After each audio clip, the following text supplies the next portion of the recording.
ಶುಭ ಮುಂಜಾನೆ. ನಮಸ್ತೆಸ್ತು ಮಹಾಮಾಯೆ ಶ್ರೀಪೀಠೆ ಸುರಪೂಜಿತೆ ಶಂಖಚಕ್ರ ಗದಾಹಸ್ತೆ ಮಹಾಲಕ್ಷ್ಮಿ ನಮೋಸ್ತುತೆ.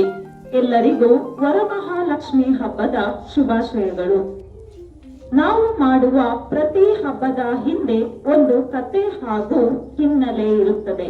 ಹಾಗೆಯೇ ವರಮಹಾಲಕ್ಷ್ಮಿ ಹಬ್ಬದ ಹಿಂದೆ ಕೂಡ ಒಂದು ಕತೆ ಇದೆ. ಈ ಕಥೆಯನ್ನು ಸಾಕ್ಷಾತ್ ಶಿವ ಪಾರ್ವತಿಗೆ ಹೇಳಿದ್ದು ಎಂಬ ನಂಬಿಕೆ ಇದೆ. ಭವಿಷ್ಯೋತ್ತರ ಪುರಾಣದ ಪ್ರಕಾರ ಲಕ್ಷ್ಮಿಯು ಕ್ಷೀರಸಾಗರದಿಂದ ಅವತಾರ ತಾಳಿದಳೆಂದು ಹೇಳಲಾಗುತ್ತದೆ. ರಾಕ್ಷಸರು ಹಾಗೂ ದೇವತೆಗಳು ಅಮೃತ ಪಡೆಯುವುದಕ್ಕಾಗಿ ವಾಸುಕಿಯ ಸಹಾಯದೊಂದಿಗೆ ಮಂಥರ ಪರ್ವತವನ್ನು ಕರೆಯುತ್ತಿರುವಾಗ ಕ್ಷೀರಸಾಗರದಲ್ಲಿ ಪರಿಶುದ್ಧವಾಗಿ ಶ್ವೇತವರ್ಣದಲ್ಲಿ ಉದ್ಭವಿಸುತ್ತಾಳೆ ಈ ಲಕ್ಷ್ಮಿ.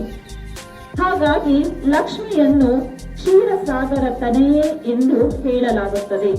ಮತ್ತು ಈ ವ್ರತದ ದಿನ ತಾಯಿಗೆ ಶ್ವೇತವರ್ಣದ ಕೆಂಪು ಅಂಚಿನ ಸೀರೆಯನ್ನು ಉಡಿಸುತ್ತಾರೆ.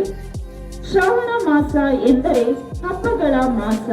ಪ್ರತಿ ವರ್ಷ ಪೌರ್ಣಮಿಯ ಸಮೀಪದ ಶ್ರಾವಣ ಮಾಸದ 2ನೇ ಶುಕ್ರವಾರ ಈ ಹಬ್ಬವನ್ನು ಆಚರಿಸಲಾಗುತ್ತದೆ.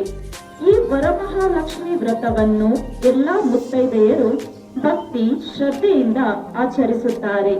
ಏಕೆಂದರೆ ಚಾರುಮತಿ ಎಂಬ ಸ್ತ್ರೀ ನಿಸ್ವಾರ್ಥವಾಗಿ ತನ್ನ ಅತ್ತೆ ಮಾವಂದಿರ ಸೇವೆ ಮಾಡುತ್ತಿರುತ್ತಾಳೆ. ಇದನ್ನು ಕಂಡು ಆಕೆಯ ಶ್ರದ್ಧೆಗೆ ಒಲಿದ ಲಕ್ಷ್ಮಿ ಶ್ರಾವಣ ಮಾಸದ ಹುಣ್ಣಿಮೆಗೂ ಮೊದಲ ಶುಕ್ರವಾರ ನನ್ನನ್ನು ಆರಾಧಿಸು, ನಿನ್ನ ಇಷ್ಟಾರ್ಥಗಳನ್ನು ಪೂರೈಸುತ್ತೇನೆ ಎನ್ನುತ್ತಾಳೆ. ಆ ಕಾರಣ ಚಾರುಮತಿ ಶ್ರಾವಣ ಮಾಸದ ಹುಣ್ಣಿಮೆಯ ಮೊದಲ ಶುಕ್ರವಾರ ವರಮಹಾಲಕ್ಷ್ಮಿಯನ್ನು ಆರಾಧಿಸಿ ತನ್ನ ಇಷ್ಟಾರ್ಥಗಳನ್ನು ಪೂರೈಸಿಕೊಳ್ಳುತ್ತಾಳೆ. ಸಂಪತ್ತಿನ ಅಧಿದೇವತೆ ಲಕ್ಷ್ಮೀ ದೇವಿಯನ್ನು 8 ರೂಪಗಳ ಸಂಪತ್ತಿಗೆ ಹೋಲಿಕೆ ಮಾಡಲಾಗಿದ್ದು, ಜ್ಞಾನ, ಐಶ್ವರ್ಯ, ಸುಖ, ಆರೋಗ್ಯ, ಧನ, ಧಾನ್ಯ, ಜಯ, ವಿಜಯ ಇವುಗಳನ್ನು ಲಕ್ಷ್ಮಿಯ ಲಕ್ಷಣಗಳೆಂದು ಹೇಳಲಾಗಿದ್ದು, ವರಮಹಾಲಕ್ಷ್ಮಿ ವ್ರತವನ್ನಾಚರಿಸಿದರೆ ಈ ಅಷ್ಟ ಐಶ್ವರ್ಯಗಳು ಪ್ರಾಪ್ತಿಯಾಗುತ್ತವೆ ಎಂಬ ನಂಬಿಕೆ ಇದೆ. ಹಿಂದೂ ಪುರಾಣಗಳಲ್ಲಿ ಲಕ್ಷ್ಮಿಯನ್ನು ಸಂಪತ್ತು, ಸಮೃದ್ಧಿ, ಶಕ್ತಿ, ಅದೃಷ್ಟ ದೇವತೆ ಎನ್ನಲಾಗುತ್ತದೆ. ಹಣ ಮಾತ್ರವಲ್ಲದೆ ಮುತ್ತೈದೆಯರು ಈ ದಿನ ತಮ್ಮ ಪತಿ ಹಾಗೂ ಕುಟುಂಬದವರ ನೆಮ್ಮದಿ, ಸಂಪತ್ತು, ಕೀರ್ತಿ, ದೀರ್ಘಾಯುಷ್ಯ, ಆರೋಗ್ಯ, ಸಂತತಿ, ಅಭಿವೃದ್ಧಿಗಾಗಿ ಪ್ರಾರ್ಥಿಸುತ್ತಾರೆ.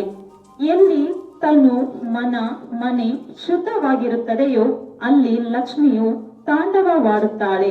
ಅದಕ್ಕಾಗಿ ಶ್ರದ್ಧೆ, ಭಕ್ತಿ ಮುಖ್ಯ.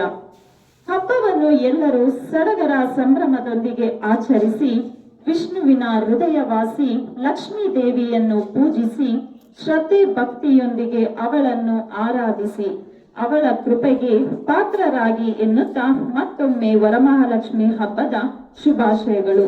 ಧನ್ಯವಾದಗಳು.